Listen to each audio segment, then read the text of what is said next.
Hello friends, आप सभी लोगों का पुनः एक बार स्वागत है आपके अपने चैनल एडीएम एजुकेशन हब में। दोस्तों, आज हम लोग पढ़ने वाले हैं सोशियोलॉजी। यानी हम लोगों ने क्या क्या पढ़ लिया है? एजुकेशनल साइकोलॉजी पढ़ लिया, एजुकेशनल टेक्नोलॉजी पढ़ लिया और एजुकेशनल रिसर्च पढ़ लिया है। यानी 3 सब्जेक्ट जो BHU एमएड एंट्रेंस के लिए ज़रूरी हैं और जिसमें से बहुत सारे क्वेश्चंस बनते थे। और एक चीज़ मैं आपको बता दूं कि बहुत सारी चीज़ें आपको ऐसा लग रहा है कि क्वेश्चंस सर सॉल्व नहीं करा रहे हैं।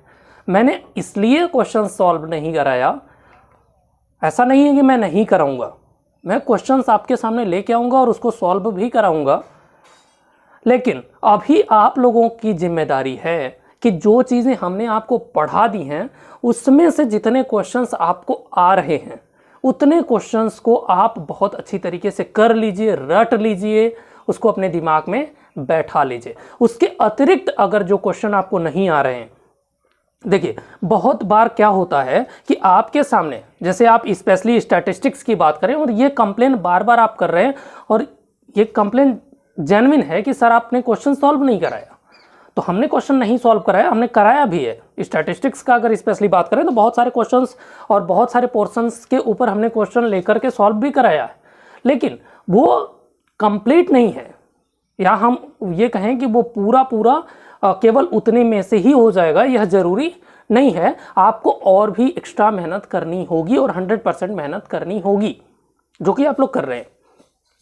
लेकिन एक चीज़ मैं आपको एकदम क्लियर कर दूं कि हर एक एग्ज़ाम में जहाँ पर भी माइनस मार्किंग होती है और जहाँ पर टाइम लिमिट एकदम फिक्स होती है, स्पेशली अगर माइनस मार्किंग होती है, वहाँ पर क्या करते हैं कि कुछ क्वेश्चंस इस प्रकार के डाल दिए जाते हैं कि जो कि बहुत ही ज़्यादा टाइम टेकन हो जाता है। पहली चीज़ तो आप क्या करते हैं, देखिए 3 बातों का आपको ध्यान रखना है एग्ज़ाम के पर्सपेक्टिव से जब आप किसी भी एग्ज़ाम की प्रिपरेशन कर रहे होते हैं। पहला, अपना टाइम बाउंडेशन, टाइम मैनेजमेंट, टाइम मैनेजमेंट पहली बात हो गई। दूसरी बात आपको जो ध्यान रखनी है वो रखनी है ऑथेंटिसिटी ऑफ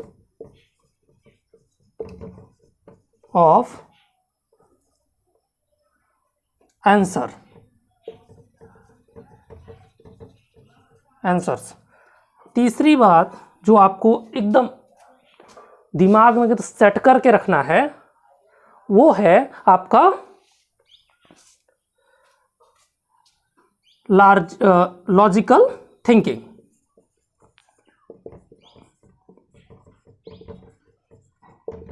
चलिए एक एक को देख लेते हैं। देखिए, आप इस चीज को बहुत अच्छी तरीके से समझ रहे होंगे आपके एग्जाम में किस प्रकार के क्वेश्चंस आते हैं। स्पेशली अगर हम यूजीसी नेट की बात करें, स्पेशली हम सीटेट की बात करें, स्पेशली हम अगर बात करें BHU एमएड एंट्रेंस की या फिर किसी भी यूनिवर्सिटी के PhD एंट्रेंस की बात करें, तो आपके सामने, या हम हायर एजुकेशन का किसी भी एग्जाम को अगर आप लोग उठा करके देख लीजिए, जो कि आपको या तो नौकरी दिलाता है या फिर किसी अच्छी प्रतिष्ठान में आपको एडमिशन दिलाता है।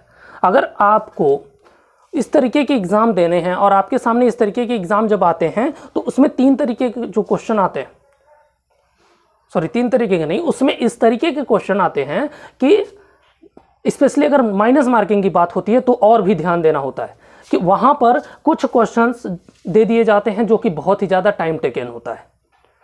वो क्वेश्चन आपको लगेगा कि बहुत ही आसान है, बहुत ही 1 मिनट में हम इसको सॉल्व कर सकते हैं, लेकिन जब आप उसको सॉल्व करने लगते हैं तो उसी एक क्वेश्चन के लिए आप अपना 10 से 15 मिनट गवा देते हैं। ऐसा स्टैटिस्टिक्स वाले क्वेश्चन में होता है और इसीलिए मैं आपको बार बार कह रहा हूं कि आप BHU एमएड एंट्रेंस की प्रिपरेशन कर रहे हैं, आप जो है KVS की तैयारी कर रहे हैं या फिर किसी भी कॉम्पिटिटिव एग्जाम की तैयारी कर रहे हैं, आपको जब आप क्वेश्चन पेपर सॉल्व कर रहे हैं प्रीवियस ईयर का, तो उसमें बहुत सारे क्वेश्चंस ऐसे आएंगे जिनका आंसर आपको नहीं पता है, या फिर जो आप डायरेक्टली सॉल्व नहीं कर पा रहे हैं, या फिर जिसको पढ़ने के बाद या जो क्वेश्चन आपके सामने आ गया उससे रिलेटेड आप एग्जाम्पल ढूंढते रहते हैं, लगातार प्रयास करते हैं, लेकिन आपको उससे रिलेटेड ना तो आपको एक एग्जाम्पल मिलता है और ना ही उससे रिलेटेड आपको कोई दूसरी इंफॉर्मेशन मिलती है। वो क्वेश्चन इसीलिए दिया जाता है कि आप उस क्वेश्चन में उलझें, देखने में छोटा लगे घाव करे गंभीर, कहावत तो सुनी होगी। और सिंपल सा है कि वो जो है वो कहावत हर जगह सिद्ध होती है, और आपके टीचिंग कॉम्पिटिटिव एग्जाम में तो भाई 100% सही है कि वो लागू होती है। ठीक है, तो ऐसे में जब आपके सामने टाइम मैनेजमेंट आपको करना है, आपको नंबर भी सिक्योर करने हैं। आपके सामने 50 क्वेश्चन 150 क्वेश्चन आता है, बीएचयू मिड एंट्रेंस में 150 क्वेश्चन आते हैं, तो 150 क्वेश्चन में से आपको ज़्यादा नहीं लेके आना है। आप सिर्फ और सिर्फ 75 से 80 क्वेश्चन लेकर के आइए, 75 से 80 क्वेश्चन लेकर के आइए। आप किसी भी कैटेगरी से बिलोंग करते हो, आपका सिलेक्शन श्योर है। तो यानी कितने परसेंट आपको करना है? 50 to 60% बस।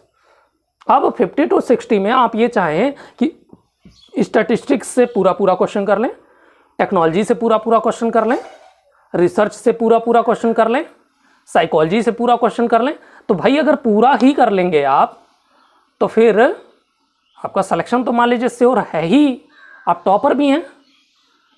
तो दोस्तों आपको यहाँ पे ध्यान रखना है कि जो क्वेश्चन आपको नहीं आ रहा है आप उसके पीछे ज़्यादा नहीं भागिए, आप उसके पीछे भागिए जो क्वेश्चन आपको अच्छे से आता है, जो आ रहा है, जो पोर्शन आपको सही से आ रहा है उसको एकदम हल्के में मत लीजिए। नहीं मैं जो है इसको तो कर ले रहा हूँ, छोड़ो हटाओ, ये तो आता है, इससे तो हमने पूरा कर लिया, ऐसा मत करिए। उससे आप कोशिश करिए कि जितना ज़्यादा से ज़्यादा आपके सामने एग्जाम्पल्स आ जाएं, जितना ज़्यादा से ज़्यादा क्वेश्चन मिल जाए, उससे रिलेटेड आप उसको सॉल्व करने का प्रयास करते रहिए। वो ज़्यादा ज़रूरी है, वो ज़्यादा बेनिफिशियल है आपके लिए। ठीक है, तो एक चीज़ आपको टाइम मैनेजमेंट के लिए, जो कठिन क्वेश्चन है, जो बड़े क्वेश्चन है, जो मान लीजिए कि देखने में बहुत छोटा लग रहा है लेकिन अगर उसको सॉल्व करने में आपको लग रहा है कि बहुत टफ जाएगा, बहुत आगे जाएगा, बहुत बड़ा हो जाएगा, तो आप उसको भी स्किप कर लीजिए। ठीक है, तो पहली चीज आपको टाइम मैनेजमेंट करनी है। Okay, sorry. दूसरी चीज आपको क्या करना है? Authenticity of answer.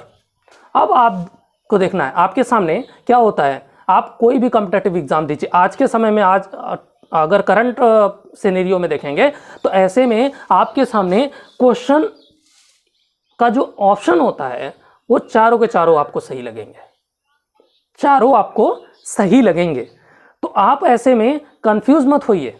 आपको करना क्या है, एक छोटा सा एक बहुत ही स्मॉल स्टेप है जिसको आप फॉलो करेंगे तो आप क्वेश्चन के आंसर तक आसानी से पहुंच सकते हैं। देखिए दो तरीका होता है, एक होता है नेग्लिजेंस और दूसरा होता है एक्सेप्टेंस। नेग्लिजेंस और एक्सेप्टेंस। ओके, दो तरीका होता है। आप पहले जो है ट्राई करिए एक्सेप्टेंस से, इसको ट्राई करिए कि आप के हिसाब से कौन सा ऑप्शन करेक्ट लग रहा है। ठीक है, तो आप जब ये पाएंगे सीधे सीधे कि कोई दो ऑप्शन आप अपने हिसाब से उसको करेक्ट मान रहे हैं और दो ऑप्शन पूरी तरीके से रिजेक्टेड है आपके लिए, तो जो ऑप्शन रिजेक्टेड है उसकी तरफ सोचना ही नहीं है, केवल दो ऑप्शन की तरफ सोचना है। और जब आपके सामने दो ऑप्शन दिख रहे हैं तो उन दोनों ऑप्शंस को क्या करना है कि आप वहां पर देखिए कि ऑथेंटिसिटी ऑफ आंसर्स क्या है, आपने किस चीज को पढ़ा है, आपने किस, कभी कभी क्या होता है कि आप, फ्रायड ने भी कहा है कि आपका जो माइंड है 9/10 भाग वो अनकॉन्शियसली काम करता है, केवल उसका 10% ही यानी 90% भाग आपका माइंड अनकॉन्शियसली काम करता है, 10% भाग ही वो कॉन्शियसली काम करता है, कॉन्शियस माइंड काम करता है। तो ऐसे में क्या होगा कि आपने अगर उस ऑप्शन का कुछ सुना भी है, कोई एक वर्ड भी सुना है, कुछ भी आपके माइंड में आ रहा है, तो इसका मतलब आंसर वही है, आप उस पर टिक करिए, आप उसी को एक्सेप्टेंस मानिए, उसी को एक्सेप्ट करिए। ठीक है, तो पहला तरीका आप आजमा लीजिए एक्सेप्टेंस का। इसके बाद दूसरा तरीका एक और है जो नेग्लिजेंस है।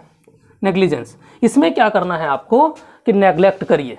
4 हो गया, 4 में से 2 तो आपने पहले ही नेग्लेक्ट कर दिए, अब 2 बचा है, तो 2 में से देखिए कि आपने, आपके हिसाब से गलत कौन सा है, सही नहीं, आप ये ढूंढिए कि ये गलत इसमें कौन सा हो सकता है। तो जब आप कभी कभी आप एकदम महसूस करते होंगे इस बात को कि जब आप कोई सही कार्य कर रहे होते हैं, कोई सही चीज़ सोच रहे होते हैं, तो आपके माइंड में आइडियाज़ नहीं आते। लेकिन अगर आपको करना हो कि आपको किसी को मारना है, किसी को पीटना है, कुछ और करना है, कुछ नेगेटिव आपको एक्टिविटी करनी है, तो ऐसे में आप क्या करते हैं, आपके माइंड में बहुत सारे आइडियाज़ आते हैं। जब आपके माइंड में बहुत सारे आइडियाज़ आते हैं तो उस समय आप जब नेगेटिव सोचते हैं तो नेगेटिव सोचते समय बहुत सारे आइडियाज़ आते हैं। जब आप पॉजिटिव सोचते हैं तो बहुत कम आइडियाज़ आते हैं।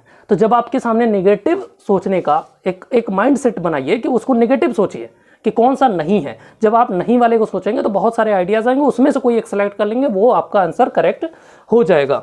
ठीक है, फिर वहाँ पर आपको ऑथेंटिसिटी ऑफ आंसर्स को आप चेक कर सकते हैं और आपका आंसर करेक्ट हो सकता है।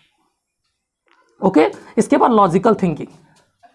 आपको जो है तार्किक चिंतन करना है, आपको ऐसा नहीं करना है। आपको ये जो है लॉजिकल थिंकिंग ओवरऑल सब पर भारी है, ये सभी पर भारी है लॉजिकल थिंकिंग। अगर लॉजिकल थिंकिंग आप करते हैं, तार्किक चिंतन करते हैं, तो आप अपने माइंड में डायरेक्ट बना लीजिए कि नहीं, अगर ये कोई क्वेश्चन दिया है, जैसे मान लीजिए कि आपको टाइम मैनेजमेंट वाला देखना है, तो आप पहले क्वेश्चन को पढ़िए, एक बार पढ़िए, 2 बार पढ़िए, 3 बार पढ़िए। एक बार पढ़ने के बाद जितने क्वेश्चन आ रहे हैं उसको कर लीजिए, फिर दूसरी बार पढ़िए, जितने क्वेश्चन आ रहे हैं उसको बढ़ा लीजिए, तीसरी बार करिए। लेकिन आप ऐसा मत करिए कि हर बार आप 5-5 बढ़ाते बढ़ाते 150 का 150 क्वेश्चन कर लीजिए। 150 करने की जरूरत नहीं है, आप उतने ही क्वेश्चन करिए जो आपके हिसाब से करेक्ट है। जो आपके माइंड में इनकरेक्ट लग रहा है उसको आप छोड़ दीजिए, उसको स्किप कर दीजिए, उस पर आप कोई भी टिक नहीं लगाइए। ठीक है, तो यहाँ पर आप लॉजिकल थिंकिंग करिए कि कौन सा क्वेश्चन आपके लिए है, कौन सा क्वेश्चन आप कर सकते हो, किस क्वेश्चन की तरफ आपको आगे बढ़ना है, किस क्वेश्चन को स्किप करना है।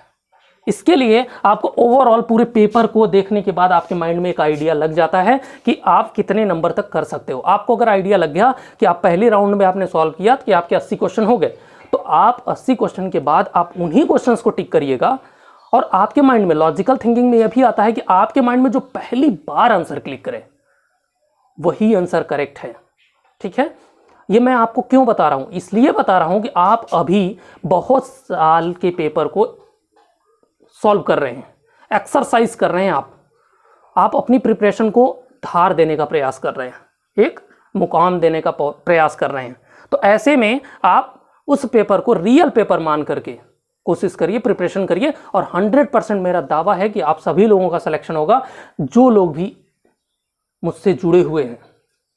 ये 100% मान करके चलिए। अगर मैंने जितना आपको पढ़ाया है उतना आपने पढ़ लिया, और जितने साल का जो बातें हमने आपको बताई हैं, अगर उन बातों को आपने अमल कर लिया तो आपके एडमिशन को कोई भी रोक नहीं सकता। 100% एडमिशन होगा। ठीक है, चलिए आप आज के लिए जो हम स्टार्ट करने वाले हैं वो आपका सोशियोलॉजी वाला पोर्शन स्टार्ट करने वाले थे। खैर अब हम लोग नेक्स्ट वीडियो में देखेंगे। तब तक के लिए bye bye, take care, all the best.